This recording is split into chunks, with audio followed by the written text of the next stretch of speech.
Please don't leave me, Emma. It's not what you think. The words echoed in Emma Hartwell's mind as she stood frozen in her kitchen, her hand still gripping the spare key to David's office that she'd used just 20 minutes ago. 20 minutes since her world had exploded. 20 minutes since she'd walked in to surprise her husband with the ultrasound photos, only to find him with his secretary's legs wrapped around his waist on his desk. Her phone buzzed against the granite countertop. Another text from David. The seventh one in the past hour. We need to talk. Please. Emma's free hand moved instinctively to her rounded belly, now 5 months along with their first child. Their child. The baby she'd spent weeks imagining David cradling, teaching to walk, reading bedtime stories to. The future that had felt so solid, so certain, now felt like quicksand beneath her feet. The nausea that hit her had nothing to do with morning sickness. She'd driven home in a daze, muscle memory guiding her through traffic lights and turns while her mind replayed the scene on endless loop. The way David had scrambled to pull up his pants. The way Melissa had smirked before slowly buttoning her blouse, like she'd won some contest Emma hadn't even known she was competing in. The way David had called Emma's name like she was the one who'd done something wrong by walking into his office. His office, where the family photo of them from their honeymoon in Ireland sat right there on his desk, knocked askew by their passionate encounter. The front door slammed shut, making Emma jump. David's voice carried through the house. Emma? Where are you? We need to talk about this. She heard his footsteps moving through the living room, getting closer. Her heart hammered against her ribs so hard she worried it might affect the baby. Everything affected the baby now. Every decision, every emotion, every breath she took was connected to this tiny life growing inside her. There you are. David appeared in the kitchen doorway, his usually perfect hair disheveled, his tie hanging loose around his neck. He looked like exactly what he was, a man who'd been caught with his pants down. Emma stared at him, this person she'd shared a bed with for 3 years, whose child was growing inside her, whose last name she'd taken with such pride. Who was he? How long had she been living with a stranger? How long? The words came out as a whisper. David stepped closer, his hands raised like he was approaching a wounded animal. Emma, please. Let me explain. How long, David? Her voice was stronger now, fueled by something she didn't recognize. Something that felt dangerous and powerful and completely foreign to the woman who'd spent her entire marriage trying to be the perfect wife. He ran a hand through his dark hair, the same gesture that used to make her heart flutter when they were dating. Now it just made her sick. 6 months, he admitted quietly. 6 months. She did the math in her head, her hand tightening protectively over her belly. 6 months meant this had started right around the time they'd found out she was pregnant. While she'd been glowing with the news of their child, while she'd been planning nursery colors and reading pregnancy books, while she'd been falling more in love with their future family every day, he'd been falling into bed with someone else. The whole time I've been pregnant. It wasn't a question. David's face crumpled. It didn't mean anything, Em. You have to believe me. It was just you were so tired all the time, and with the morning sickness, we weren't. I mean, we hadn't been intimate in weeks, and she was just there, and... Stop. Emma held up a hand, her wedding ring catching the late afternoon light streaming through the window. The same ring David had slipped onto her finger 2 years ago while promising to love and cherish her in sickness and in health, for better or worse. Apparently worse didn't include pregnancy fatigue and morning sickness. Welcome, dear listener, to a story that will challenge everything you believe about love, betrayal, and the strength we never know we possess until we're forced to find it. The kitchen fell silent except for the hum of the refrigerator and the distant sound of their neighbor's dog barking. Emma studied David's face, searching for any trace of the man she'd fallen in love with in college. The man who'd brought her soup when she had the flu. The man who'd cried when they saw their baby's heartbeat for the first time on the ultrasound screen just last month. 6 months, she repeated, the number feeling heavier each time she said it. Our anniversary party. When I was throwing up every morning. When I could barely keep food down and you said you understood why I was too exhausted for. She couldn't finish the sentence. David took another step closer. Emma, I made a terrible mistake. But we can work through this.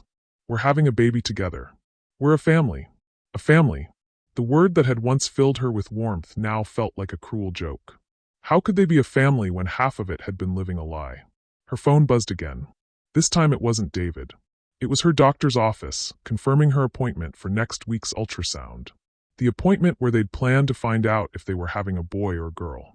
The appointment David had circled on their kitchen calendar with a red heart, writing "Baby Reveal Day" in his messy handwriting. That calendar was still hanging on the wall behind David's head, a monument to the life they'd planned together. A life that now felt like fiction. But as Emma stared at that calendar, something else caught her eye. Something that made her blood turn to ice. Last month's calendar page was still visible underneath, and there, on the date exactly 9 months ago, was David's handwriting in blue ink. Melissa's birthday dinner. 9 months ago. 3 months before they'd gotten pregnant. 3 months before David claimed his affair had started. Her throat went dry. "David," she said slowly, her voice barely audible. "When did you say this started?" But Emma was no longer listening to whatever lie was about to come out of his mouth. Because she was remembering Melissa's birthday dinner 9 months ago. The dinner David had insisted they host at their house. The dinner where Melissa had complimented the throw pillows Emma had spent weeks picking out, saying how she hoped to have a home just like this someday. The dinner where Emma had gotten food poisoning afterward. Or what David had convinced her was food poisoning. The same weekend she would have conceived their child. As the pieces clicked into place with sickening clarity, Emma realized that everything she thought she knew about her marriage, her pregnancy, and her life was about to shatter completely. And the man standing in front of her, the father of her unborn child, had been lying about much more than just an affair. Emma's hands trembled as she stared at the calendar, the blue ink of David's handwriting blurring through the tears she refused to let fall. 9 months ago, Melissa's birthday dinner. The night that had changed everything, though she was only beginning to understand how. "Emma, you're scaring me." "What's wrong?"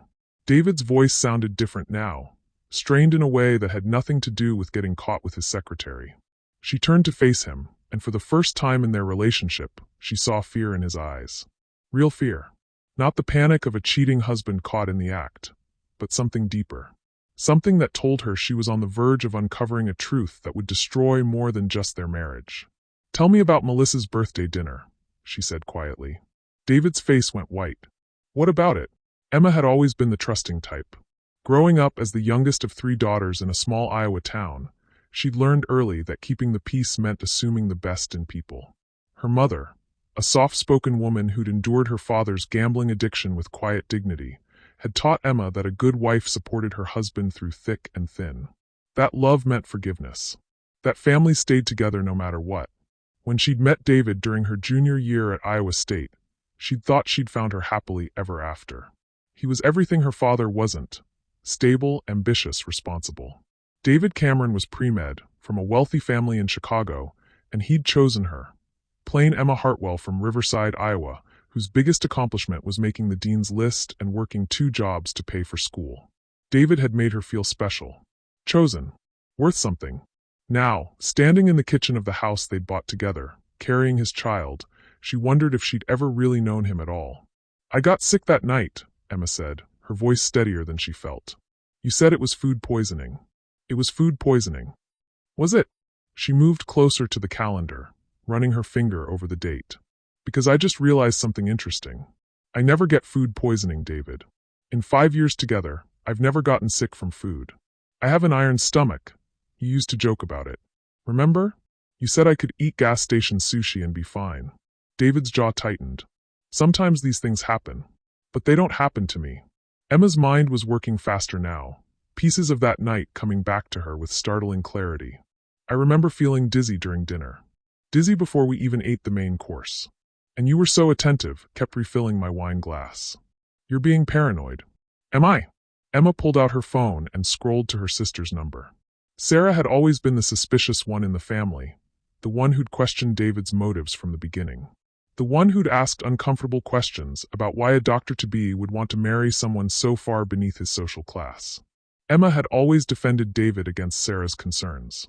Now she wondered if she should have listened. The phone rang twice before Sarah picked up. Everything okay? You sound weird." "Sarah, I need you to think back to David's dinner party 9 months ago. For his secretary's birthday. You and Mark came over, remember?" "Of course I remember. You got horribly sick afterward." "Why are you?" Sarah's voice stopped abruptly.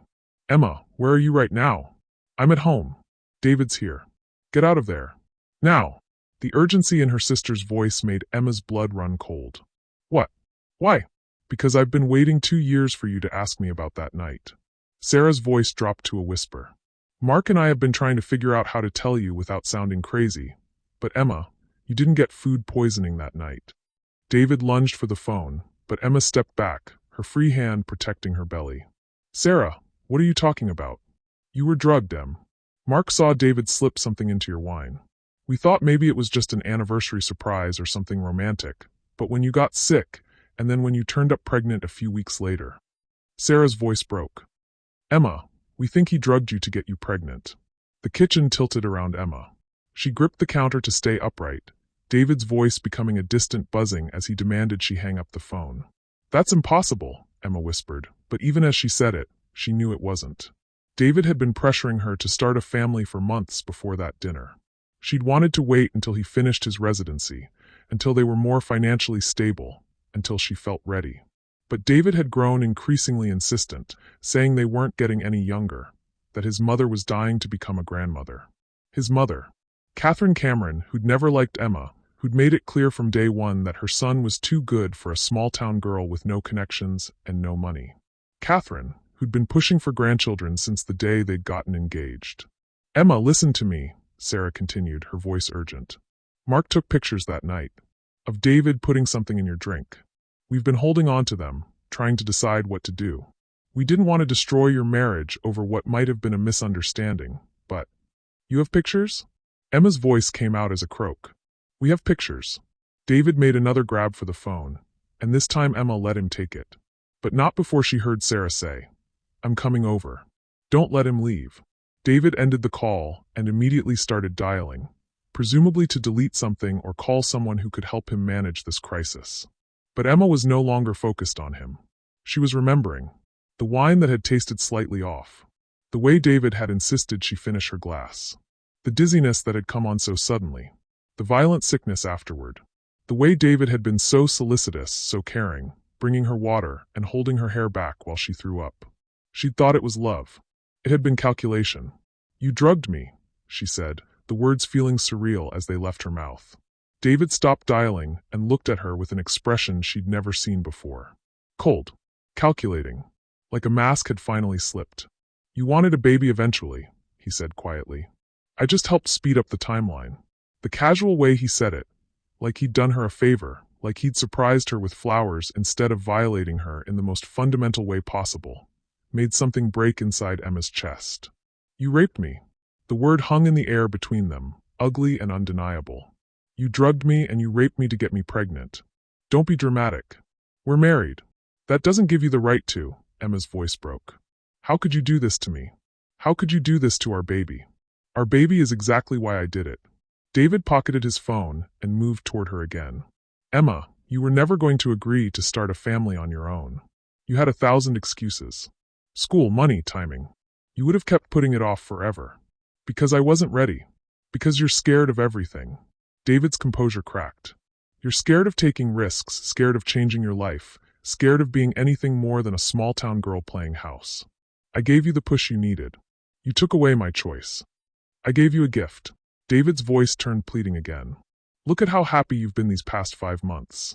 Look at how excited you get talking about the baby. You would have missed out on all of this because you were too afraid to take the leap. Emma stared at him, this man she'd promised to love and honor, who'd taken the most intimate decision a woman could make and stolen it from her, who'd been cheating on her for months while she carried the child he'd forced on her, who was standing in their kitchen acting like he'd done her a favor. And suddenly, for the first time in her life, Emma Hartwell felt something she'd never experienced before. Rage.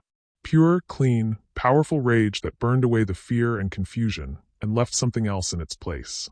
Something that felt like strength. Get out, she said quietly. Emma, we can work through this. Get out of my house. It's our house. Our life. Our baby. Get out. The scream that tore from her throat surprised them both. It was primal, fierce, the sound of a woman who'd been pushed past her breaking point. Get out before I call the police. David stepped back, startled by the transformation. This wasn't the compliant, trusting woman he'd married. This was someone else entirely. Someone dangerous. You can't prove anything, he said, his voice turning cold again. And even if you could, what jury is going to convict a husband of raping his wife? Especially when the result is a baby you're clearly happy to have. The cruelty of it. The calculated way he was already thinking 10 steps ahead, already planning his defense, made Emma realize she'd never known him at all. The man she'd fallen in love with, married, trusted with her life and future, was a fiction. A carefully constructed lie designed to trap her. But as she watched him straighten his tie and smooth his hair, preparing to leave as if this were just another business transaction gone wrong, Emma made a promise to herself and to the baby growing inside her. She was done being a victim. Done being the scared small-town girl who let other people make her choices. David Cameron had no idea what he'd unleashed. And when Sarah arrived with those photographs, Emma was going to make sure he found out. 20 minutes after David left, Emma was still standing in the same spot when Sarah's car screeched into the driveway. Her sister burst through the front door without knocking, her husband Mark close behind, both of them looking like they'd driven here expecting to find a crime scene. "Emma!" Sarah's voice echoed through the house. "Where are you?" "Kitchen," Emma called back, surprised by how steady her voice sounded. The rage that had consumed her earlier had settled into something colder, more focused. Something that felt like clarity. Sarah rounded the corner at a run and immediately pulled Emma into a fierce hug. "Are you okay? Where's David?" "Gone. For now." Emma pulled back to look at her sister's face. Sarah was 3 years older, with the same brown hair and green eyes, but where Emma had always been soft and accommodating, Sarah had inherited their father's stubborn streak. It had served her well in her career as a corporate lawyer, and Emma suddenly realized she was going to need that strength now. Mark appeared behind Sarah, holding a manila envelope that he clutched like it contained dynamite. In many ways, Emma supposed it did. "I'm so sorry, Em," he said quietly. Mark was a gentle man, a high school math teacher who'd never hurt a fly. The fact that he'd been carrying this secret for 9 months must have been eating him alive. "We should have said something sooner." "You couldn't have known what it meant," Emma said, though part of her wondered if things might have been different if they had spoken up. "Show me the pictures." Mark hesitated, looking to Sarah for guidance. "Show her," Sarah said firmly. With trembling fingers, Mark opened the envelope and pulled out a stack of photographs.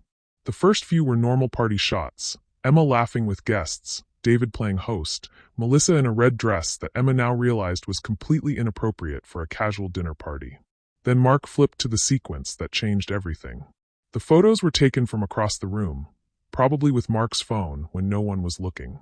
They showed David in their kitchen, standing next to the wine bottles. In the first photo, he was looking around to make sure no one was watching. In the second, he was pulling something small and white from his pocket. In the third, he was dropping it into Emma's wine glass. The fourth photo showed him stirring the wine with his finger. The fifth showed him returning to the dining room with Emma's glass, smiling. Emma stared at the images, her hand unconsciously moving to her belly. This was proof. Undeniable evidence that David had drugged her. That her pregnancy wasn't the result of marital intimacy, but of calculated assault. "There's more," Mark said quietly, producing another set of photos. "These are from later that night, after you got sick." These photos showed David helping Emma to their bedroom, but there was something wrong with his expression. Instead of concern, he looked satisfied. Like everything was going according to plan. "I took these because something felt off," Mark explained. "David seemed too calm for someone whose wife was violently ill. And when you passed out, he didn't call a doctor or suggest taking you to the hospital. He just waited." "Waited for what?" Emma asked, though she was beginning to understand. "For the drug to wear off so he could." Sarah couldn't finish the sentence. Emma's phone rang, startling all three of them. David's name appeared on the screen. "Don't answer it," Sarah said immediately. But Emma was already sliding her finger across the screen. She needed to hear what he had to say now that she had proof. Now that the pretense was over. "Emma, we need to talk." David's voice was different over the phone. Businesslike. Professional. "I'm at my lawyer's office." "Your lawyer?" Emma put the phone on speaker so Sarah and Mark could hear. "Richard Blackstone. Perhaps you've heard of him." The name hit Emma like a physical blow. Everyone in Chicago knew Richard Blackstone. He was the lawyer celebrities called when they needed to make scandals disappear. The lawyer politicians hired when they needed to destroy their enemies. The most expensive, most ruthless attorney money could buy. "David, what?" "Here's what's going to happen," David continued, his voice taking on the same cold tone he'd used in the kitchen. "You're going to calm down, take some time to think clearly, and then we're going to work out an arrangement that benefits everyone. Especially our child." "An arrangement?" You see, Emma, while you've been having your little breakdown, I've been making some calls. To my mother, to Richard, to some very influential people who have a vested interest in protecting my reputation and career. Emma's blood went cold. David's mother wasn't just wealthy, she was connected. Catherine Cameron sat on the boards of 3 major hospitals, chaired the city's largest charity foundation, and had the kind of political influence that could make or break careers. The kind of power that could make evidence disappear and witnesses recant their stories. What are you saying? I'm saying that you have 2 choices. You can be reasonable, and we can maintain our marriage in a way that works for both of us. You'll have the baby, we'll raise our child together, and you'll have everything you've ever wanted: security, status, a family. Yes, I made some mistakes, but we can work through them. Mistakes? Emma's voice rose. You drugged and raped me. That's a very serious accusation, Emma. The kind of accusation that could destroy a man's career, his reputation, his entire future. The kind of accusation that requires absolutely ironclad proof. Sarah grabbed Emma's arm, but Emma was already understanding where this was heading. You see, David continued, Richard has been very busy this afternoon. He's already spoken with several people who were at our dinner party that night. Interesting how memory can be so unreliable, isn't it? How people might think they saw something suspicious, but when pressed, when facing potential lawsuits for defamation, they realize they must have been mistaken. You're threatening my sister and Mark. I'm protecting my family, which, I should remind you, includes you and our unborn child. Emma, you have no job, no savings, no real support system outside of your small-town family. Even if you somehow managed to prove your ridiculous allegations, what then? You'd be a single mother with no resources, trying to raise a child while dealing with the trauma of a very public, very messy legal battle. Emma looked at Sarah and Mark, seeing the fear creeping into their eyes. Mark was a public school teacher. He couldn't afford a legal battle with Richard Blackstone. One phone call to the school board about unreliable accusations, and his career would be over. But if you're reasonable, David continued, if you accept that what happened between us was a private marital matter that got blown out of proportion, then everyone wins. You get to keep the life you've built, our child gets to grow up with both parents, and certain photographs that might have been misinterpreted get destroyed. The threat was clear. David wasn't just going after her. He was going after everyone she loved. You son of a bitch, Emma whispered. I prefer pragmatist, David replied. You have until tomorrow night to decide. We can do this the easy way, or we can do it the hard way. But either way, Emma, you're not taking my child away from me. And you're not destroying my career over a misunderstanding. The line went dead. Emma stared at the phone, understanding for the first time the full scope of what she was up against. This wasn't just about a cheating husband or even a sexual assault. This was about power, money, and influence on a scale she'd never imagined. David hadn't just planned the rape. He'd planned for the possibility that she might discover it. He'd prepared contingencies, lined up allies, weaponized his family's wealth and connections. Emma, Sarah said quietly, we can't let him intimidate us. We have evidence. Evidence he's already working to discredit. Emma sank into a kitchen chair, feeling the weight of her situation settling over her like a suffocating blanket. You heard him. He's going to destroy your lives if I fight this. We can handle. No, you can't. Emma looked up at her sister, seeing the fear Sarah was trying to hide. Mark could lose his job. You could lose your law license if Blackstone comes after you for defamation. I can't ask you to sacrifice everything for me. Then what are you going to do? Mark asked. Emma's hand moved to her belly again, feeling the slight flutter of movement that had become her constant companion over the past few weeks. Her baby. David's baby. The child that had been created through violence and deception, but who was already the most important thing in her world. She thought about David's offer. Stay married, keep quiet, raise their child in comfort and security. It would be easy. Safe. The kind of choice the old Emma would have made. But the old Emma wouldn't have screamed at her husband to get out. The old Emma wouldn't have confronted him about the rape. The old Emma would have believed his lies and blamed herself for not being a good enough wife. The woman sitting in this kitchen, carrying this child, was someone different. Someone stronger. Someone who was about to make a choice that would change everything. Emma stood up, her decision crystallizing with startling clarity. I'm going to fight him. Emma, you can't, Sarah protested. You heard what he said. He'll destroy all of us. Maybe, Emma said, surprising herself with how calm she sounded. But I won't let him win by default. And I won't let my child grow up thinking that what his father did to me was acceptable. She walked to the kitchen junk drawer and pulled out the business card that had been sitting there for 2 years. The card that David's ex-fiancée had pressed into her hand at a coffee shop the week before Emma's wedding, along with a warning she'd been too blinded by love to hear. Attorney Jessica Morrison, specializing in domestic violence and sexual assault cases. Call her, the woman had whispered. When you finally see who he really is, call her. She's the only lawyer in this city who's not afraid of the Cameron family. Emma had thrown the card in the drawer and forgotten about it, too happy and too naive to believe she'd ever need it. Now, staring at Jessica Morrison's name, Emma realized that David's ex-fiancée had been trying to save her from exactly this moment. The question was, would 2 years be too late? As Emma reached for her phone to dial the number, she felt something she hadn't experienced since she was a child standing up to the playground bully who'd been tormenting her younger cousin. For the first time in her adult life, Emma Hartwell was about to fight back. And she was about to discover that David Cameron had made one crucial miscalculation. He'd assumed that fear would make her surrender.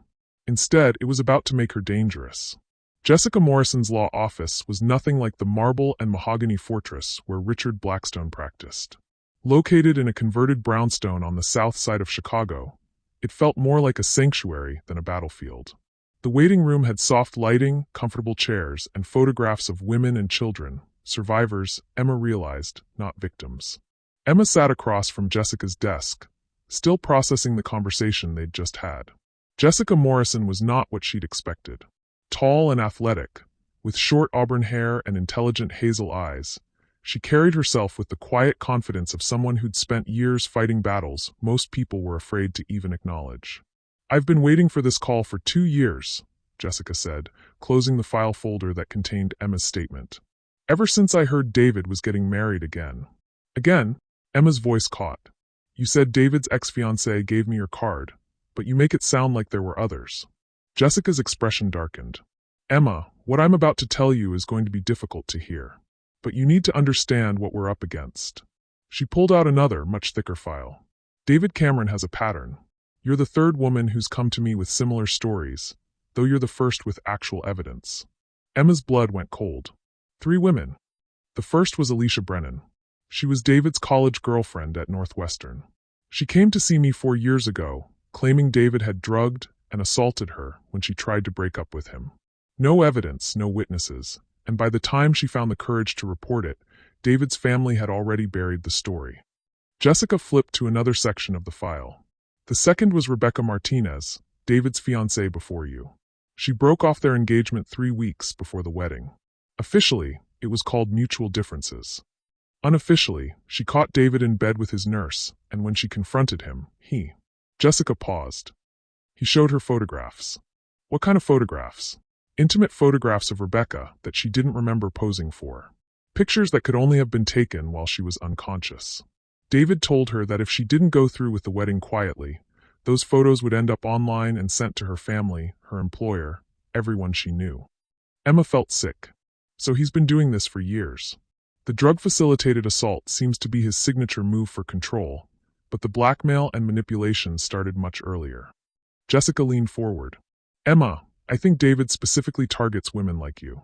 Smart, accomplished, but isolated from family support systems.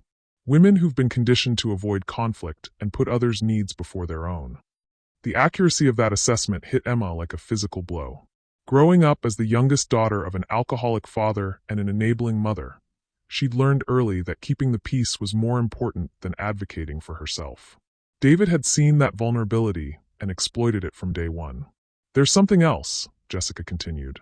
"I've been investigating the Cameron family's finances, and there's a pattern of large payments to women over the past decade. Payments that coincide with the timing of David's relationships.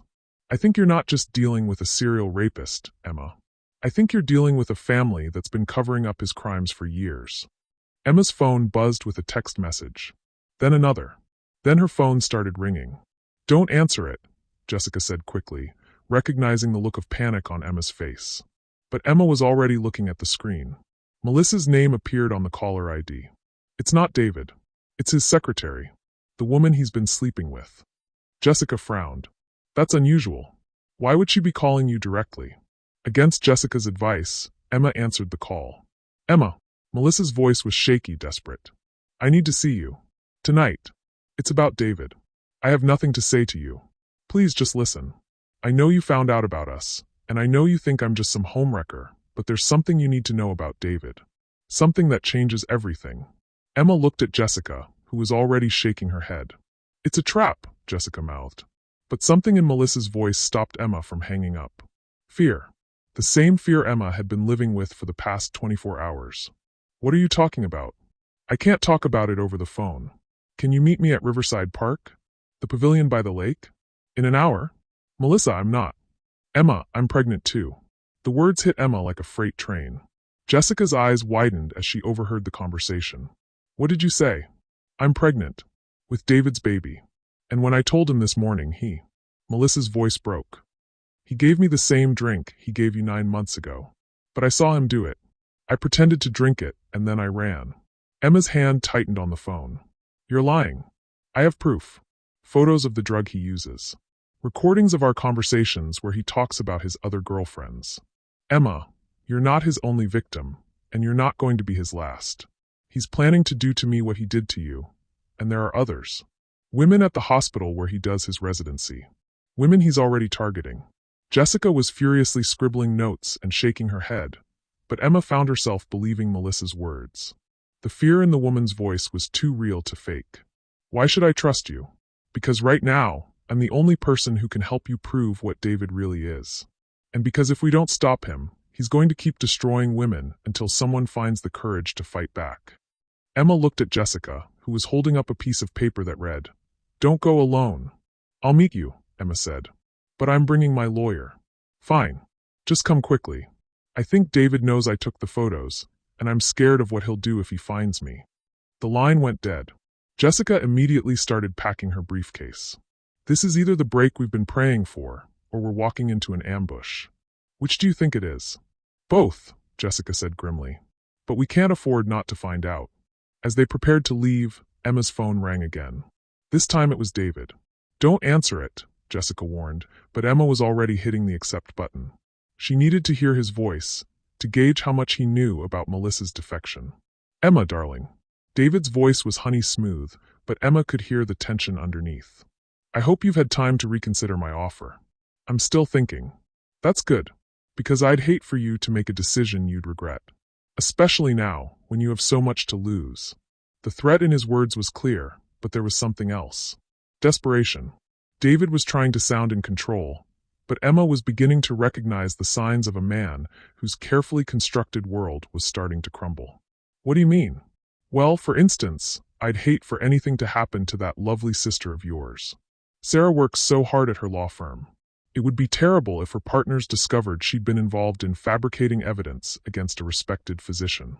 Emma's blood turned to ice. You stay away from Sarah. Or what? You'll have your photographs analyzed? Unfortunately, Emma, photographs can be doctored these days. Technology is so sophisticated that it's often impossible to tell what's real and what's been manipulated. Richard has some excellent expert witnesses who can testify to that effect. Jessica grabbed Emma's arm and held up her phone, showing a text message that had just come in. Sarah's car tires slashed in her office parking garage. She's okay but shaken. David was already making good on his threats. Of course, David continued, his voice taking on a mock sympathetic tone. If you were to have a tragic accident, pregnant women can be so unstable emotionally, so prone to making dangerous decisions. Well, I'd be devastated. But I'd still have my child to remember you by. My mother has already expressed interest in helping raise her grandchild if something were to happen to you. The casual way he discussed her potential death, combined with the implication that his mother was already planning to take her baby, made Emma realize that David wasn't just trying to control her. He was planning to eliminate her entirely. You're insane, she whispered. I'm practical. And I'm patient. I can wait for you to come around to my way of thinking. But Emma, my patience isn't unlimited. Neither is my goodwill toward your family. Jessica was frantically writing notes and making calls, but Emma barely noticed. She was finally understanding the full scope of David's plan. He'd never intended for their marriage to last. He'd planned this from the beginning. Get her pregnant, isolate her from her support system, then remove her from the equation while keeping the child. The perfect crime. And with his family's money and influence, he'd probably get away with it. 24 hours, Emma. Then I start making the difficult decisions for both of us. The line went dead. Jessica looked up from her phone. We're leaving. Now. I've got 3 investigators meeting us at the park, and I've already called the police about Sarah.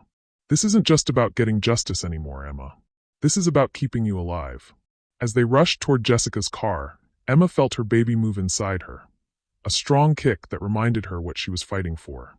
Not just her own life, but the life of an innocent child who deserved better than a monster for a father.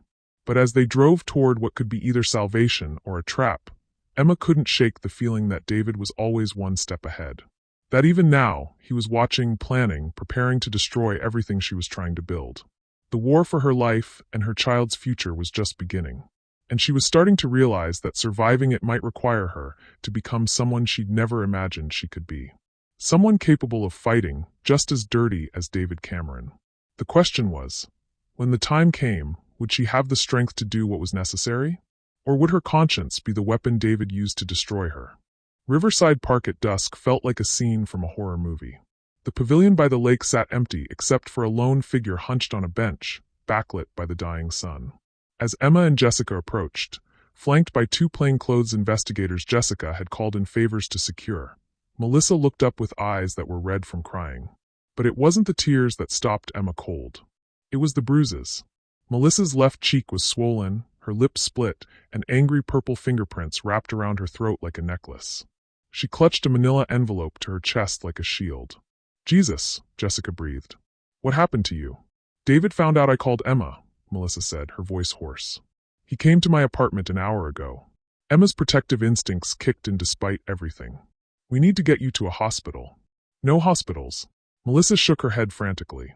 They'll call the police, and the Cameron family owns half the police force in this city. Besides, I'm fine. David was controlled. He wanted to send a message, not put me in the hospital. Jessica's investigators positioned themselves at strategic points around the pavilion, while Jessica pulled out a recording device. Melissa, before we go any further, I need you to understand that anything you tell us can and will be used in legal proceedings. Are you prepared for that? I've been prepared for this conversation for 2 years, Melissa replied, and something in her tone made Emma's stomach clench with dread. 2 years? Emma asked. But David said you'd been his secretary for 6 months. Melissa's laugh was bitter. I haven't been David's secretary for 6 months, Emma. I've been his handler for 2 years. The words hit Emma like a physical blow. What does that mean? It means I work for Catherine Cameron. I always have. My job was to monitor David, keep him in line, and make sure his appetites didn't interfere with the family's plans. Emma felt the world tilt around her. You work for his mother? Catherine Cameron doesn't just sit on hospital boards and run charity galas, Emma. She runs a network. A very sophisticated, very profitable network that provides certain services to very wealthy, very powerful men who have particular needs. Jessica leaned forward. What kind of services? Melissa opened the envelope and pulled out a stack of photographs. But these weren't the images Emma expected. Instead of pictures of David drugging women, these were surveillance photos. Pictures of Emma taken over the course of months, maybe years. Emma leaving her college classes. Emma at her part-time job. Emma on dates with men who weren't David. Emma's hands trembled as she flipped through the images. How long have you been watching me? Since you were 19, Melissa said quietly. Catherine identified you as a potential candidate during your sophomore year at Iowa State. Perfect background, troubled family, financial struggles, intelligent but isolated, desperate for stability and love. You checked every box on her list. List. Emma's voice came out as a whisper. The list of qualifications for breeding stock. The words hung in the air like poison. Emma felt Jessica's hand on her arm, anchoring her as the full horror of what Melissa was saying sank in. Catherine Cameron runs a surrogate operation, Melissa continued. But not the legal kind. She identifies vulnerable young women with good genetics and clean medical histories, then arranges for her clients' sons to marry them and produce children. The women think they're in love, think they're building families, but they're actually just incubators. Emma's hand moved instinctively to her belly. That's impossible. Is it? Think about how you met David, Emma. Really think about it. Emma's mind raced back to that day in the college library. She'd been studying for her organic chemistry exam, struggling with a concept she couldn't grasp. David had appeared out of nowhere, charming and helpful, offering to tutor her. It had seemed like fate. "You were there," Emma said, the pieces clicking into place. "In the library that day. You were watching." Melissa nodded. "I'd been trailing you for weeks, learning your routines, your vulnerabilities. When I reported back to Catherine that you were struggling academically, she sent David in for the rescue. Nothing makes a woman fall faster than a man who makes her feel smart and valued. But David's in medical school. He didn't need to. David was never in medical school, Emma." Melissa's words hit like a sledgehammer. "He dropped out after his first year. Everything you know about his career, his residency, his future as a doctor, it's all fabricated. He's Catherine's son, but he's also her employee. His job is to seduce, impregnate, and control the women she selects." Emma felt like she was drowning. "That's impossible. I've seen his medical textbooks, his schedule. Props. All of it. David spends his days at a fake office Catherine maintains downtown, pretending to be someone he's not. The real David Cameron is a college dropout with a drug problem and a taste for violence who would be in prison if his mother wasn't protecting him." Jessica was furiously taking notes. "How many women are we talking about? I've been involved in monitoring 12 marriages over the past 5 years. Emma was supposed to be my last assignment before I transitioned to a different role in Catherine's organization." "What happened to the other women?" Emma asked, though she was afraid of the answer. Melissa's silence was answer enough. "They're dead," Emma whispered. "Not all of them. Some disappeared after their children were born. Some had tragic accidents. Some developed sudden, mysterious illnesses. Catherine is very creative in how she disposes of the mothers once they've served their purpose." Emma doubled over, fighting the urge to vomit. The baby inside her kicked, as if sensing her distress, and she realized with crystal clarity that she and her child were never meant to survive this. "Why are you telling me this?" Jessica demanded. "If you work for Catherine Cameron, why are you helping Emma?" Melissa was quiet for a long moment, staring out at the lake. "Because I fell in love with him," she said finally. "With David. Despite everything I knew about him, despite everything I'd seen him do to other women, I thought I could save him. I thought if I could just love him enough, show him a different way." "But you couldn't," Emma said. "No. And when I told him I was pregnant, when I thought maybe this would be our chance to escape his mother's control together, he drugged me just like he drugged you. The only difference is I saw it coming." Melissa pulled out her phone and showed them a video. It was shaky, clearly shot in secret, but it showed David dropping a white pill into a wine glass while talking on the phone. "I pretended to drink it and pretended to pass out. And that's when I heard the phone conversation that changed everything." She swiped to an audio file and pressed play. David's voice filled the air, tinny but unmistakable. "She's out, Mother. No, she suspected something, so I had to accelerate the timeline. Yes, I understand the Emma situation needs to be resolved first. The car accident will look completely natural. Friday night, when she's driving home from her sister's house." Emma's blood turned to ice. Friday night. Tomorrow night. David wasn't just planning to control her or isolate her. He was planning to kill her. "That's when I knew I had to choose," Melissa continued. "Between my loyalty to Catherine and saving the women David was going to keep destroying. I chose you, Emma, because you're the first one who fought back. The first one who didn't just accept what was happening to her." Jessica was already on her phone, presumably calling for police protection, but Emma barely heard her. She was processing the magnitude of what she'd just learned. Her entire adult life had been a lie. Her marriage, her pregnancy, her husband's identity, all of it had been carefully orchestrated by a woman who saw her as nothing more than livestock. "There's one more thing," Melissa said quietly. "About your baby." Emma's heart stopped. "What about my baby?" "The drug David uses, it's not just a sedative. It's a fertility enhancer. It guarantees pregnancy, but it also affects the DNA." "What do you mean?" "I mean the baby you're carrying isn't just David's child, Emma. It's been genetically modified to carry specific traits that Catherine's clients want. Intelligence, physical characteristics, even predispositions toward certain behaviors. Your child isn't just your baby, it's a custom-designed product." Emma felt something inside her break completely. Not just her heart, but her fundamental understanding of reality. Everything she'd believed about love, family, and her own agency had been stripped away, leaving her with the horrifying truth that she'd been nothing more than a commodity in a market she'd never known existed. But as she sat there, processing the full scope of her victimization, something else began to emerge from the wreckage of her old life. Rage. Pure, crystalline rage that burned away the fear and confusion and left something harder in its place. If Catherine Cameron thought she'd created the perfect victim, she was about to discover her mistake. Emma Hartwell had been shaped by trauma, yes, but she'd also been forged by it. And the woman who stood up from that park bench was no longer the naive college student who'd fallen for David's lies, or the trusting wife who'd ignored the warning signs. She was someone new, someone dangerous, someone who was about to declare war on the most powerful family in Chicago. "Melissa," Emma said, her voice steady and cold. "I need you to tell me everything. Every detail about Catherine's operation, every woman who's been hurt, every client who's participated. Everything." "Emma, you don't understand what you're up against." "No," Emma interrupted. "You don't understand what they've created. They wanted a perfect victim? They got the opposite. They wanted someone who would disappear quietly after serving their purpose." Emma placed her hand on her belly, feeling her baby's strong, steady heartbeat. "They're about to find out what happens when you turn a mother into an enemy." Friday morning arrived with the kind of gray, oppressive sky that seemed to mirror Emma's soul.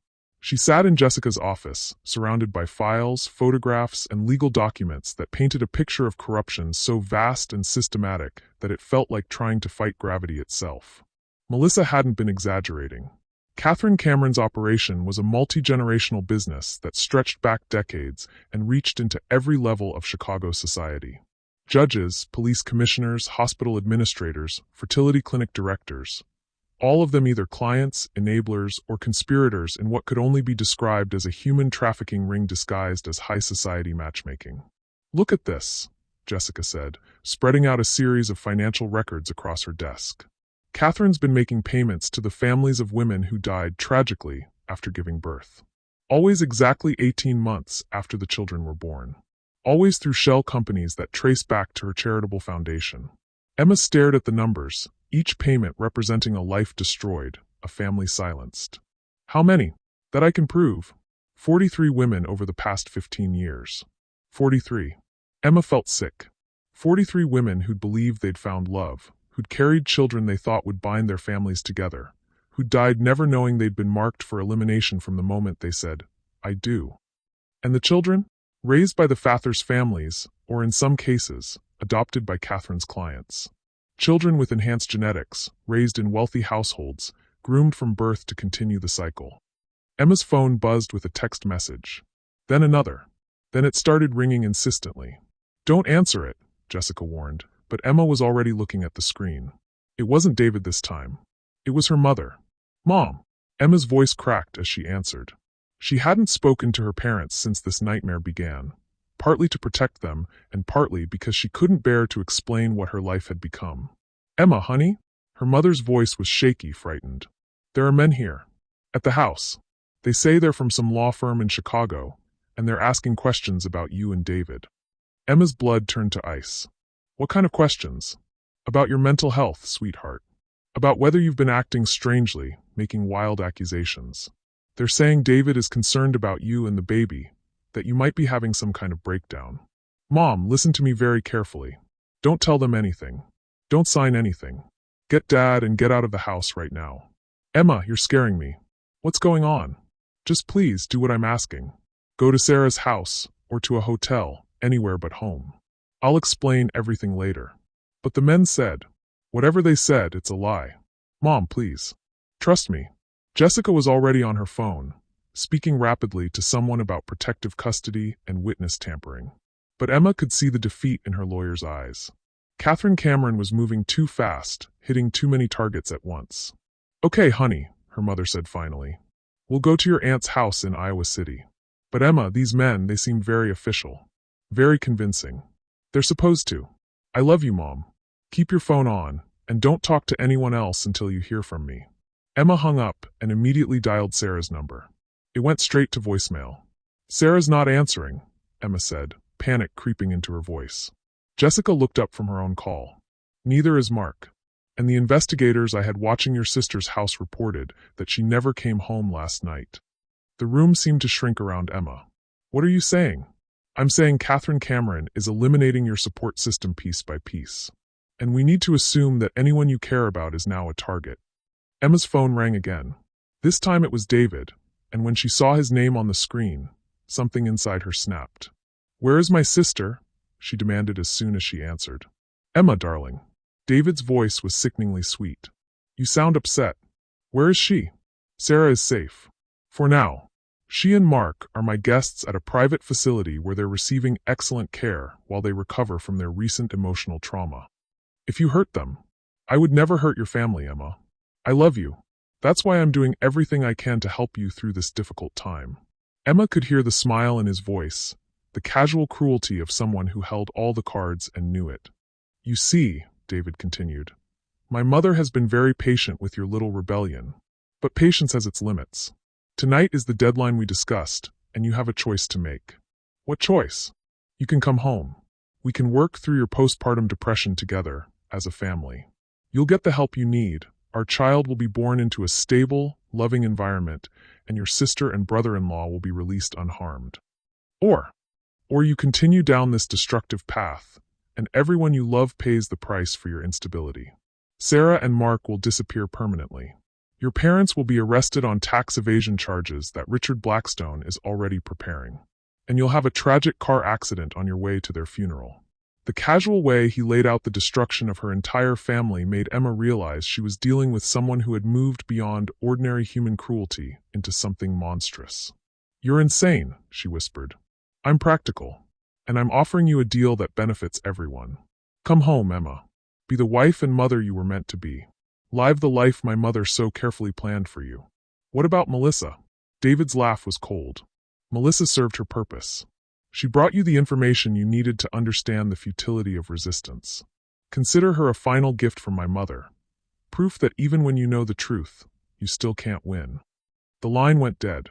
Emma stared at the phone, understanding with crystal clarity that she'd been outmaneuvered at every turn. Catherine Cameron hadn't just planned for the possibility of resistance. She'd used it as part of her strategy. The photographs, the evidence, even Melissa's defection had all been orchestrated to make Emma feel like she had a chance, like she could fight back. But it had all been an illusion. A sophisticated psychological operation designed to make her rebellion feel authentic, while ensuring it would ultimately fail. "We have to call the police," Emma said desperately. "With what?" Jessica's voice was flat, defeated. "We have no proof that Sarah and Mark have been kidnapped. No evidence of criminal activity that hasn't been thoroughly discredited by the best legal team money can buy. And if we go to the authorities now, Catherine will claim we're unstable, that we're making wild accusations to cover up our own mental health issues. So we just give up? Emma, look around you." Jessica gestured at the files covering her desk. "This isn't just about one corrupt family. This is about a system that's been built over generations to protect people like Catherine Cameron and destroy people like us. We're not just fighting David. We're fighting judges who owe their careers to Cameron money, police commissioners who've been bought and paid for, hospital administrators who look the other way because they can't afford to lose Cameron donations." Emma felt the last of her hope drain away. "Then it's over." "Not over. But if you want to save your family, you're going to have to make a choice that no one should ever have to make." "What choice?" Jessica pulled out a folder she'd kept separate from the others. "There is one option. One person in this city who has the power to go up against Catherine Cameron and win." She slid a photograph across the desk. It showed a distinguished older man in an expensive suit, standing next to a black limousine. "Vincent Torino," Jessica said quietly. "He runs the largest criminal organization in Chicago." Emma's blood went cold. "You want me to ask the mob for help?" Vincent has been at war with the Cameron family for years. They've been muscling in on his territory, using their legitimate businesses to launder money and move products. He'd love nothing more than to destroy Catherine's operation. But the cost would be substantial. Vincent doesn't do favors. He makes investments. And the return he'd expect. Jessica couldn't finish the sentence. Emma understood. Asking Vincent Torino for help would mean trading one form of slavery for another. She'd be saving her family by enslaving herself to a different monster. There has to be another way. There isn't. Not if you want Sarah and Mark to survive the night. Emma stared at the photograph, seeing her future laid out in stark terms. Submit to David and Catherine, accept her role as breeding stock, and watch her child be raised by monsters. or make a deal with Vincent Torino and spend the rest of her life owing a debt she could never repay. Either way, the Emma Hartwell who'd walked into David's office 3 days ago was gone forever. "If I do this," Emma said slowly, "if I ask Vincent for help, what happens to my baby?" "I don't know," Jessica admitted. "But at least your child would have a mother who fought for them instead of one who surrendered." Emma's phone buzzed with another text message from David. 2 hours, Emma. Then the offer expires. 2 hours to decide between certain destruction and possible salvation at an unthinkable cost. 2 hours to choose between the woman she'd been and the woman she'd have to become. As Emma stared at Vincent Torino's photograph, she realized that Catherine Cameron had succeeded in destroying her after all. Not by killing her, but by forcing her to become someone she'd never imagined she could be. Someone capable of making deals with devils. Someone willing to sacrifice her own soul to protect the people she loved. The question wasn't whether she could live with the consequences of asking Vincent for help. The question was whether she could live with the consequences of not asking. Outside Jessica's office window, the gray sky had darkened to an ominous black, and Emma could hear the first rumbles of an approaching storm. The weather, it seemed, was perfectly suited to the darkness that was about to swallow her whole. But as she reached for her phone to make the call that would change everything, Emma felt her baby move inside her. A strong, defiant kick that reminded her what she was fighting for. If becoming a monster was the price of protecting her child and family, then maybe it was a price worth paying. After all, monsters were sometimes the only things powerful enough to fight other monsters. And Catherine Cameron was about to discover that she'd created something far more dangerous than she'd ever intended. A mother with nothing left to lose. The Torino family restaurant sat in the shadow of Chicago's skyline like a relic from another era. From the outside, Benedetto's looked like any other family-owned Italian establishment. Red brick facade, small windows with checkered curtains, a simple wooden sign that had weathered decades of Chicago winters. But Emma knew that what waited inside was anything but ordinary. Jessica had insisted on coming, despite Emma's protests that she'd already put too many people at risk. Now they sat in Jessica's car across the street, watching well-dressed men enter and exit the restaurant with the kind of casual authority that spoke of serious power. "You don't have to do this," Jessica said for the 10th time. "We could try." "Try what?" Emma's voice was hollow. "David's deadline is in 20 minutes. Sarah and Mark are somewhere being held by Catherine's people. My parents are in hiding. What other option do I have?" She touched her belly, feeling the baby's restless movements. Even her unborn child seemed to sense the gravity of what was about to happen. "Vincent Torino isn't just a criminal, Emma. He's a predator. Making a deal with him could be worse than submitting to David." "Then why did you suggest it?" Jessica was quiet for a long moment. "Because sometimes there are no good choices. Only choices you can live with." Emma's phone buzzed. A text from David. 15 minutes, darling. I'm waiting at home with dinner and your favorite wine. We can start fresh tonight. The casual domesticity of the message, combined with what she now knew about David's favorite wine, made Emma's stomach turn. But it also strengthened her resolve. I'm going in, she said, opening the car door. Emma, wait. Jessica grabbed her arm. If this goes wrong, if Vincent can't or won't help, promise me you won't go back to David. Promise me you'll run. And go where? They've proven they can reach anyone, anywhere. Running just delays the inevitable. But it keeps you alive. And as long as you're alive, there's hope. Emma looked at her lawyer, this woman who'd become her ally and possibly her friend, and realized she might never see her again. If something happens to me, make sure my baby's story gets told. Make sure the world knows what Catherine Cameron really is. Before Jessica could respond, Emma was crossing the street, her heart hammering against her ribs as she approached the restaurant's entrance. A large man in a dark suit opened the door for her with surprising courtesy. Mrs. Cameron, he said quietly, Mr. Torino is expecting you. The fact that he knew her name and her married name specifically sent a chill down Emma's spine. Either Vincent's intelligence network was incredibly sophisticated, or the interior of Benedetto's was dimly lit, with intimate tables scattered throughout the main dining room. But Emma was led past the regular diners, through a door marked private, and down a hallway that felt more like a funeral parlor than a restaurant. Vincent Torino sat behind a massive oak desk in an office that could have belonged to a bank president or university provost. He was smaller than Emma had expected, probably in his 70s, with silver hair and kind eyes behind wire-rimmed glasses. He looked more like someone's beloved grandfather than Chicago's most feared crime boss. "Mrs. Cameron," he said, rising to greet her. "Please sit. Can I offer you something to drink? Water? Tea? I understand alcohol isn't advisable in your condition." The solicitous concern in his voice was somehow more terrifying than any threat would have been. "Thank you," Emma said, settling into the leather chair across from his desk. "I appreciate you seeing me on such short notice. Of course. Though I must admit, I was surprised by your call. Not many people seek out my particular type of assistance." Vincent's eyes twinkled with what might have been amusement. "Especially not people in your situation." "You know about my situation?" "My dear, I know a great deal about your situation. More than you might expect." Vincent opened a file folder on his desk and began pulling out photographs. But these weren't surveillance photos like Melissa had shown her. These were family photos. Pictures of David as a child, standing next to Catherine at various social events. Pictures of Catherine shaking hands with men Emma didn't recognize. Pictures of Vincent himself, much younger, standing beside a woman who looked remarkably like Catherine. "I'm afraid there's something you need to understand about the relationship between my family and the Cameron family," Vincent said gently. "We're not enemies, Mrs. Cameron. We're business partners."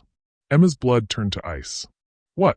"Catherine's operation, the genetic breeding program, the systematic elimination of inconvenient mothers. It's been a joint venture from the beginning. She provides the scientific expertise and social connections.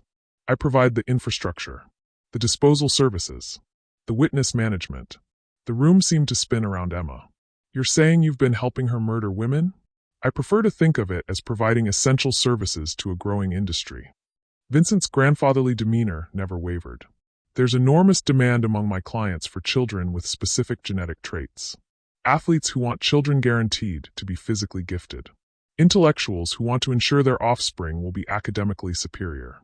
Politicians who want dynasties built on enhanced genetics." Emma felt like she was drowning. "The 43 women Jessica found." 47, actually. Your lawyer missed a few." Vincent pulled out another photograph, this one showing Emma herself walking across her college campus. "Including you, that would make 48. But you're supposed to be at war with the Cameron family," Jessica said. "Jessica Morrison knows exactly what I needed her to know." Vincent's smile was gentle, almost pitying. "Did you really think it was coincidence that David's ex-fiancée gave you her business card? That Jessica happened to be the one lawyer in Chicago willing to take on the Cameron family." Emma's mind reeled as the pieces fell into place. "Jessica works for you. Jessica works for justice in her own way. But yes, she's been keeping me informed of your progress. We needed to know how much you'd discovered, how much evidence you'd gathered, how much of a threat you posed to our operation. Then this was all a setup. Everything, Melissa's information, the photographs, the evidence against David, was carefully curated to make you feel like you had options, like you could fight back. When in reality, you've been herded toward this exact moment from the very beginning."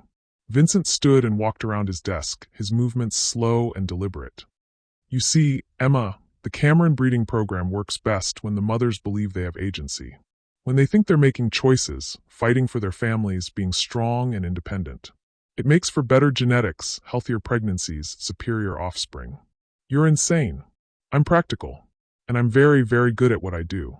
Vincent stopped in front of her chair, looking down at her with those kind, grandfatherly eyes. "Which brings us to why you're really here." Emma's phone buzzed. David's deadline had passed. "Your sister and brother-in-law are fine, by the way. They're at a safe house about 20 minutes from here, completely unharmed. They think they're in protective custody, waiting for law enforcement to resolve a complex legal matter." "What do you want from me?" "The same thing Catherine wants.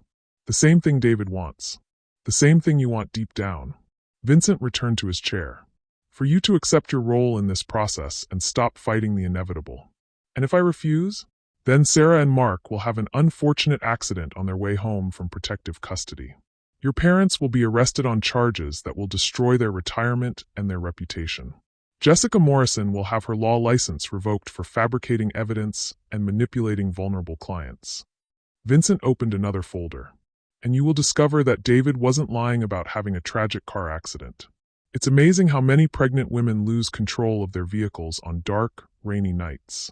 Emma stared at him, finally understanding the full scope of what she was up against. This wasn't just about one corrupt family or one criminal organization. This was about a system so vast and sophisticated that it had infiltrated every aspect of her life, turned every potential ally into an enemy, made every choice an illusion. There is, however, one alternative, Vincent said quietly. What alternative? You could choose to end this yourself. Vincent slid a small vial across the desk. The liquid inside was clear, innocuous looking. Painless, he said. Fast.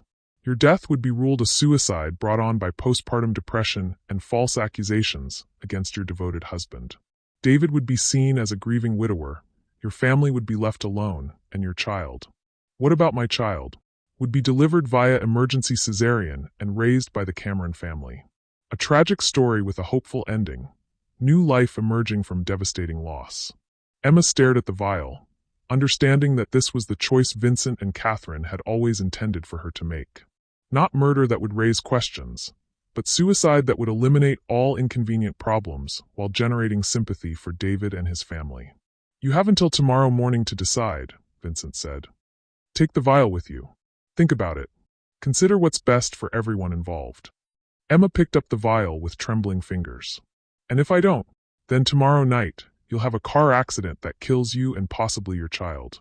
Sarah and Mark will disappear. Your parents will be destroyed. And Jessica Morrison will suffer consequences I wouldn't wish on my worst enemy. Vincent stood again, signaling that the meeting was over. But if you make the right choice, everyone you love will be safe. Your child will grow up in wealth and privilege, believing their mother was a hero who died tragically young. It's really the kindest option for everyone. As Emma was escorted back through the restaurant, her mind raced through possibilities and alternatives. But every potential escape route led to the same conclusion. There was no way out. Vincent and Catherine had systematically eliminated every option except the two they'd prepared for her. Submit to David and live as a prisoner until she was no longer useful. Or take the vial and end it on her own terms. Outside, Jessica was waiting in the car, her face tense with anxiety. How did it go? Emma slid into the passenger seat, the vial burning like acid in her pocket. It went exactly as they planned. What do you mean? Jessica, how long have you been working for Vincent Torino? The color drained from Jessica's face. Emma, I can explain. How long? 5 years. Jessica's voice was barely a whisper. But not the way you think. I was trying to build cases against him, against Catherine, against all of them. I thought if I could get close enough, gather enough evidence. You used me. I tried to help you. Everything I told you was true. Catherine's operation, the murdered women, David's pattern of abuse. I thought if we could build a strong enough case. You knew I'd never win. You knew this was all a setup. Jessica's hands tightened on the steering wheel. I hoped. I thought maybe this time would be different. That maybe you'd be the one who could actually fight back and win. Emma pulled out the vial and set it on the dashboard between them. Jessica stared at it with horror. What is that? My third option. The one that saves everyone except me. Emma, no. There has to be another way. There isn't. And you know it. You've always known it. Emma looked out the window at the city lights, each one representing lives that were being lived freely while hers had been scripted from the beginning. But as she sat there, contemplating the vial that represented her final choice, something unexpected happened. The baby inside her kicked. Hard. Not the gentle flutter she'd grown accustomed to, but a powerful, defiant movement that seemed to say, fight. And suddenly, Emma realized that Vincent and Catherine had made one crucial mistake in their perfect plan. They'd assumed that a woman backed into a corner with no good choices would choose the option that caused the least immediate harm. They'd never considered that she might choose the option that caused the most damage to them. Emma picked up the vial and slipped it back into her pocket. But not because she was planning to use it. Because she was planning to make Vincent Torino and Catherine Cameron regret the day they decided to turn her into their victim. Jessica, she said quietly, I need you to take me home. To David. To end this. Once and for all. The house Emma had once thought of as home now felt like a mausoleum.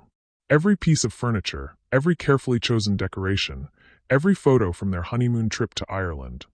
All of it had been selected to create the illusion of a life she'd never actually lived. David was waiting in the living room, dressed in the same clothes he'd worn to their first date 3 years ago. A bottle of wine sat open on the coffee table next to 2 glasses, though Emma noticed only one had been poured. The other sat empty, waiting for her to make the choice Vincent and Catherine expected her to make. Emma. David's voice was warm, loving, the voice of the man she'd fallen in love with in college. I was starting to worry you wouldn't come home. This isn't my home, Emma said quietly, setting her purse down on the side table. It never was it? This is just another stage set in Catherine's production. David's expression shifted subtly, the mask of concern slipping just enough to reveal the calculation underneath. You saw Vincent. I saw Vincent. And I finally understand what I'm really dealing with. Then you know that fighting this is pointless. Emma, we can have a good life together. I do love you in my own way. The baby you're carrying is going to be extraordinary.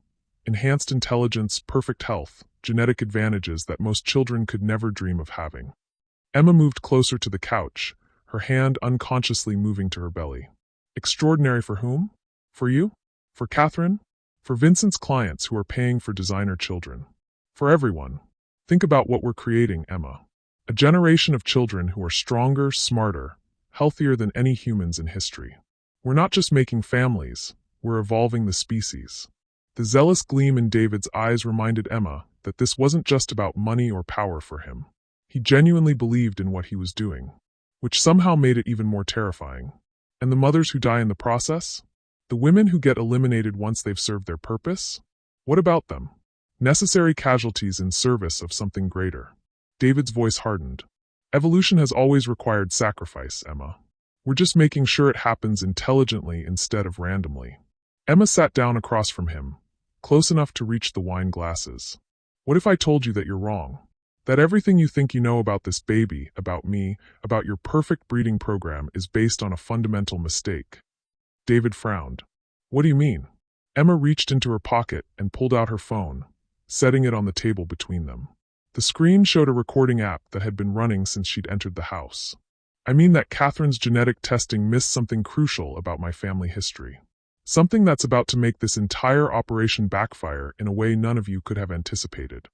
Emma, what are you talking about? My father isn't actually my biological father. The words came out calmly, despite the weight they carried. My mother had an affair 26 years ago. I've known since I was 18. But I never told anyone because it would have destroyed our family. David's face went pale. That's impossible. Catherine's research was exhaustive. Catherine's research was based on the assumption that my mother was telling the truth about my parentage.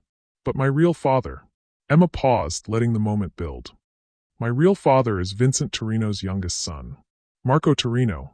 The silence in the room was absolute. David stared at her as if she'd just announced she was an alien. You're lying. DNA doesn't lie. And the baby I'm carrying? It's not just some enhanced genetic experiment. It's the heir to the Torino crime family. Vincent's first biological grandchild. Emma watched as the implications hit David like a physical blow. If what she was saying was true, then Catherine's perfect breeding program had just produced exactly the kind of complication that could destroy both families. That's why my mother was so terrified when Vincent's lawyers showed up today, Emma continued. Not because they were threatening her, but because they were finally asking the right questions about my parentage. Questions she's been dreading for 26 years. David fumbled for his phone. I need to call my mother. She already knows. Emma's voice stopped him cold. Who do you think told me about Marco? Vincent called me an hour ago with the DNA results his people ran on the hair sample they collected from my sister's house yesterday. But that would mean... David's voice trailed off as he processed the full scope of what this meant. It means that killing me would be killing Vincent's grandchild. It means that Catherine's operation has been infiltrated by Torino genetics from the very beginning. And it means that every enhanced child born through your program potentially carries the bloodline of Chicago's most powerful crime family. Emma stood up and moved to the window, looking out at the city lights. Vincent is very unhappy about this development. Apparently, he has strong feelings about family loyalty. Stronger feelings than he has about business partnerships. You're making this up. Am I? Emma turned back to face him. Then call Catherine. Ask her why she's been trying to reach you for the past 2 hours. Ask her why every enhanced child in your program is being recalled for emergency genetic testing. Ask her why the laboratory that's been handling your genetic modifications was raided by federal agents this afternoon. David's phone rang before he could make the call. Catherine's name appeared on the screen. Answer it, Emma said. Put it on speaker. Let's hear what she has to say about the situation. With trembling fingers, David accepted the call. David, where are you? Catherine's voice was sharp with panic. We have a problem. A very serious problem. I'm at home with Emma. What's wrong? Everything is wrong. The Torino girl has been playing us from the beginning. Vincent just informed me that she's been feeding information to federal investigators for months. The genetic modification laboratory has been compromised. Our clients are being questioned. And worst of all, Catherine's voice broke. Worst of all, the child she's carrying isn't just enhanced. It's carrying Torino DNA. If Vincent claims paternal rights through bloodline, he could seize control of our entire operation. David looked at Emma with a mixture of awe and terror. How long have you known? I suspected something was wrong when Melissa told me about the genetic modifications, Emma said. When I realized my pregnancy symptoms didn't match what I'd researched about enhanced genetics. When my baby's development pattern was different from what David expected. She moved closer to David, her voice dropping to a whisper. But I've known for certain since I was 19 years old. The same year I started college. The same year Catherine's people first put me under surveillance. David's eyes widened. You've been working against us from the beginning. I've been surviving from the beginning. Everything else was just strategy. Emma reached for the wine glass that had been poured for David and took a small sip. Not enough to harm the baby, but enough to make a point. You see, when you spend your entire childhood watching your mother live in fear of your father's violence, you learn to be very, very careful about the choices you make. And when you discover at 19 that your real father is one of the most powerful men in Chicago, you learn to think several moves ahead. She set the glass down and smiled at David with genuine warmth for the first time since she'd discovered his betrayal. I never loved you, David. I never trusted you. I never believed in our perfect marriage or our bright future together. From the moment I met you in that college library, I knew exactly who you were and what you were trying to do to me. Then why did you marry me? Because Vincent asked me to. Because the best way to destroy Catherine's operation was from the inside.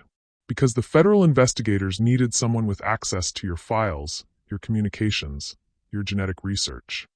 Emma pulled out her phone and showed David the screen.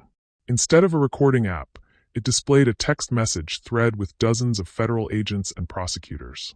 Everything you've said tonight has been transmitted to law enforcement in real time. Every confession Catherine just made was recorded. Every detail about Vincent's involvement, every name of every client, every piece of evidence we needed to dismantle both your operations. David lunged for her phone, but Emma stepped back smoothly. It's too late, David. The arrest started 20 minutes ago. Catherine is already in custody. Vincent is being questioned. And the genetic modification laboratory? It wasn't raided this afternoon. It was shut down 3 months ago. Everything that's happened since then has been theater designed to get you and Catherine to reveal the full scope of your crimes. David sank back onto the couch, his face gray with shock. The other women, the ones who died, are alive and well, living under federal protection with new identities. It turns out that when you offer women genuine protection instead of false choices, they're remarkably willing to cooperate with law enforcement. Emma sat down beside him, close enough to see the moment when his entire worldview collapsed. The only real victims in Catherine's operation were the men like you who actually believed you were creating something noble. Everyone else, the women, the children, even some of Vincent's people, were working to bring you down. Sirens wailed in the distance, growing closer. Emma, David said quietly. What happens to our baby? Our baby is going to grow up knowing that their mother fought for justice instead of accepting injustice. They're going to grow up in a world where Catherine's operation can never hurt another family. And they're going to grow up knowing that sometimes the most powerful thing you can do is refuse to be a victim. The siren stopped outside their house. Car doors slammed. Heavy footsteps approached the front door. But most importantly, Emma continued, standing as the sound of the doorbell echoed through the house, our baby is going to grow up free. As federal agents entered to arrest David, Emma felt the child inside her move, not with fear or distress, but with what felt like triumph.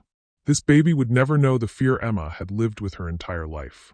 Would never have to choose between safety and dignity, between survival and justice. For the first time since this nightmare began, Emma smiled with genuine happiness. The war was over, and she had won.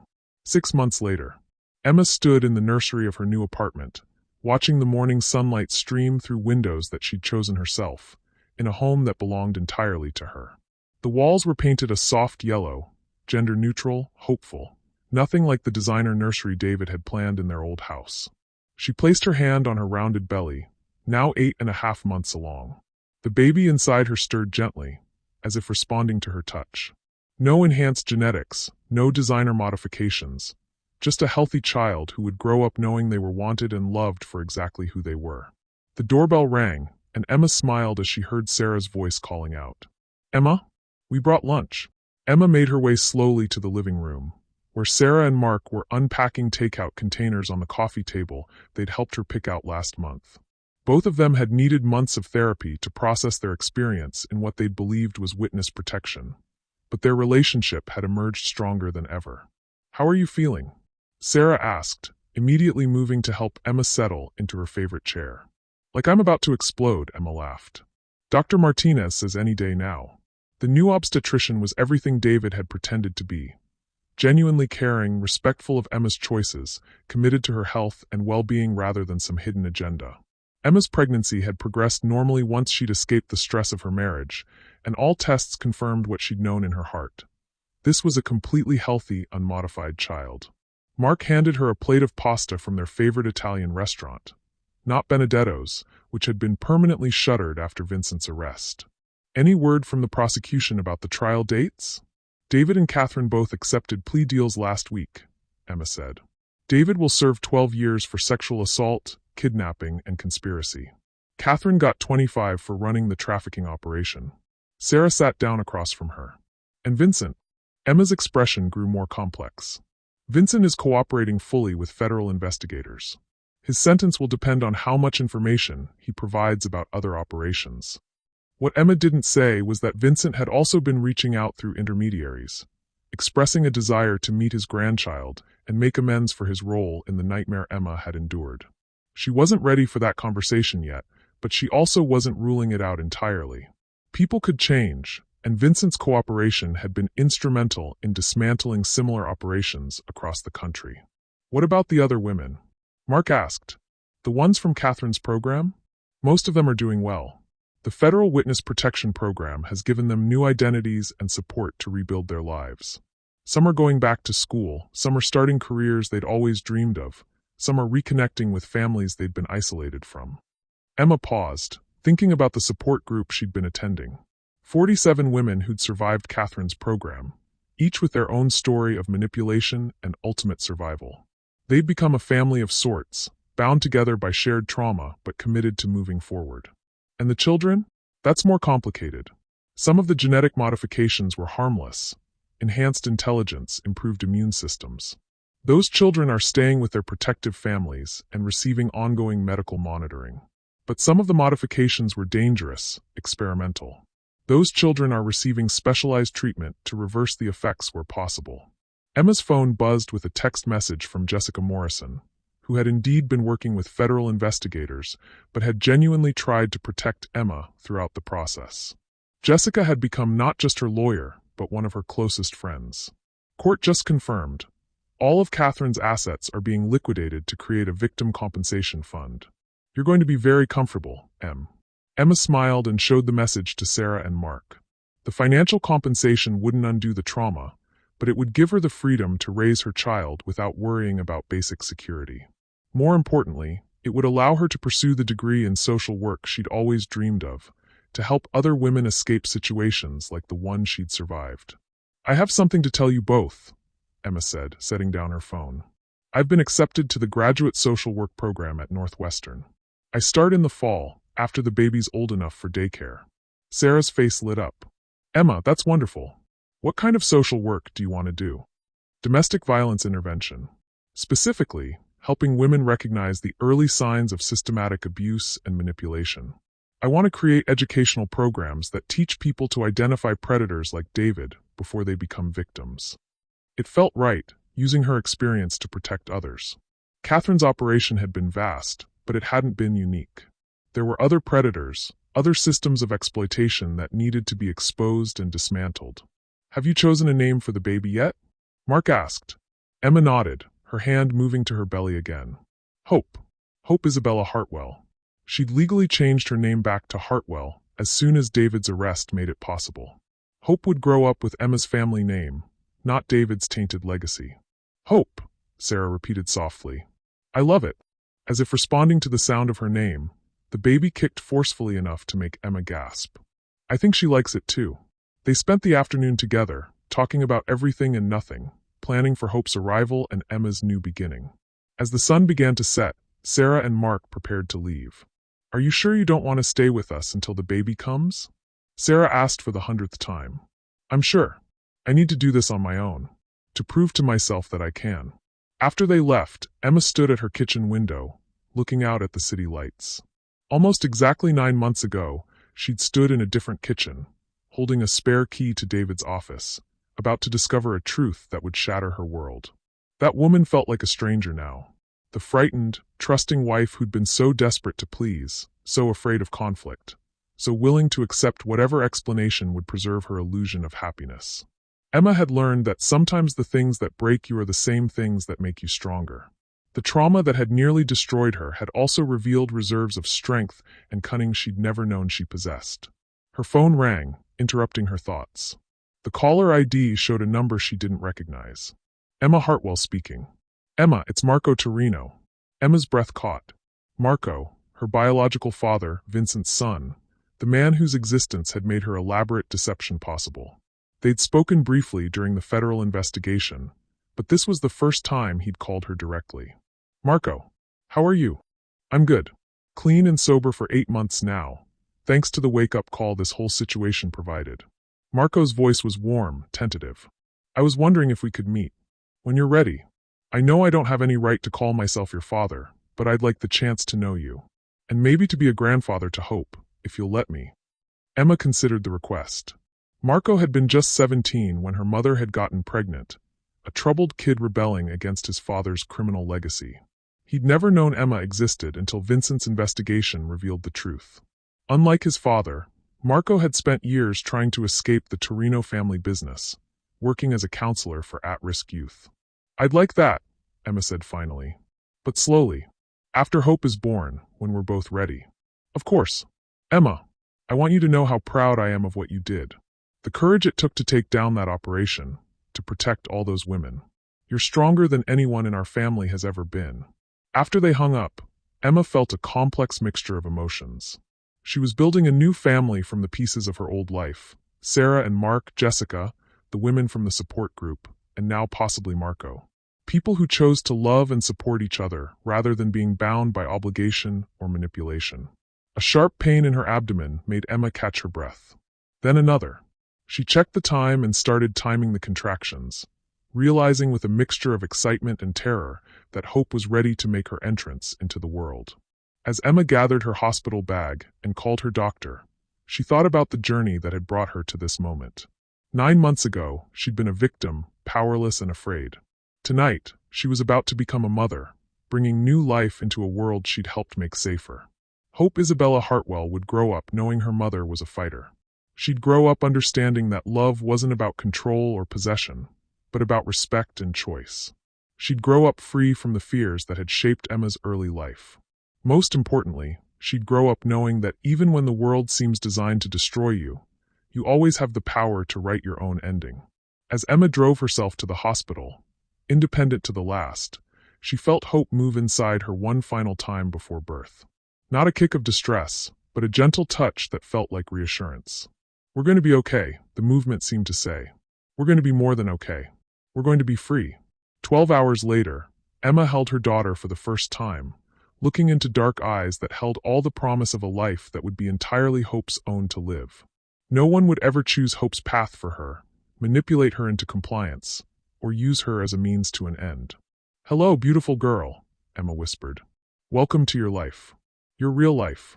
As Hope's tiny fingers wrapped around Emma's, she felt the final piece of her healing click into place. The woman who'd been broken by David's betrayal was gone. The woman who'd survived Catherine's program was stronger, but still scarred. The woman holding this baby was someone entirely new. Someone who'd been forged in fire and emerged unbreakable. Someone who'd learned that the greatest victory isn't avoiding pain, but refusing to let pain define you. Someone who'd discovered that the most powerful thing a person can do is transform their worst experience into someone else's salvation. Emma looked at her daughter's perfect face and made a promise. I will teach you to be brave. I will teach you to trust your instincts. I will teach you that you never have to choose between being safe and being free. And I will make sure you grow up in a world where women like us don't have to fight monsters to protect the people we love. Outside the hospital window, dawn was breaking over Chicago, painting the sky in shades of gold and pink. A new day, a new beginning, a new story that Emma and Hope would write together. The war was over. The future was theirs to create. And for the first time in her life, Emma truly understood what it meant to be free. What did this story teach you about the strength that can emerge from our darkest moments? Have you ever discovered that surviving something terrible revealed capabilities you never knew you possessed?